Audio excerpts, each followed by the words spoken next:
পড়াশোনা করেন তাদের জন্য আলাদা হল। আমাদের মাঝে অতিথি হিসেবে উপস্থিত আছেন জনাব মোহাম্মদ রায়হান ছাত্রছাত্রীদের উদ্দেশ্যে কিছু বলার জন্য জানানোর জন্য আমি আজকের এই এবং সুন্দর ভবিষ্যৎ এবং দীর্ঘ গণেশ বিজ্ঞান ও প্রযুক্তি বিশ্ববিদ্যালয় দিনাজপুর জন্য দেশের জন্য আপনারা কাজ করবেন। আপনারা আমরা যদি বিশ্বায়নের যুগে প্রতিযোগিতার টিকে না থাকতে পারি তাহলে আমাদের ভবিষ্যৎ অন্ধকার। গবেষণা ল্যাব এগুলি উন্নয়নের জন্য যা যা দরকার করতে হবে ইতিমধ্যেই প্রায় 500 কোটি টাকা এই বিশ্ববিদ্যালয়ের নামে হয়েছে, সেইটা দিয়ে শীঘ্রই কাজকর্ম শুরু হবে। Standardisation high university through the ratings, এই রেটিংস যে ইউনিভার্সিটি ভিসি যারা বাড়াতে পারবে তারা থাকবে।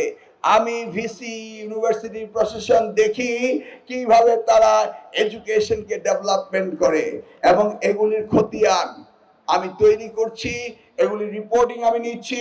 আমি আমার মন্ত্রণালয়ের সেল বানাচ্ছি যে প্রত্যেকটি ইউনিভার্সিটি কিভাবে তাদেরকে কাজ করছে সেটা বলে। ইউজিসি তো আছেই, ইউজিসিও ওরকমই হয়ে গিয়েছে, বুঝলেন না?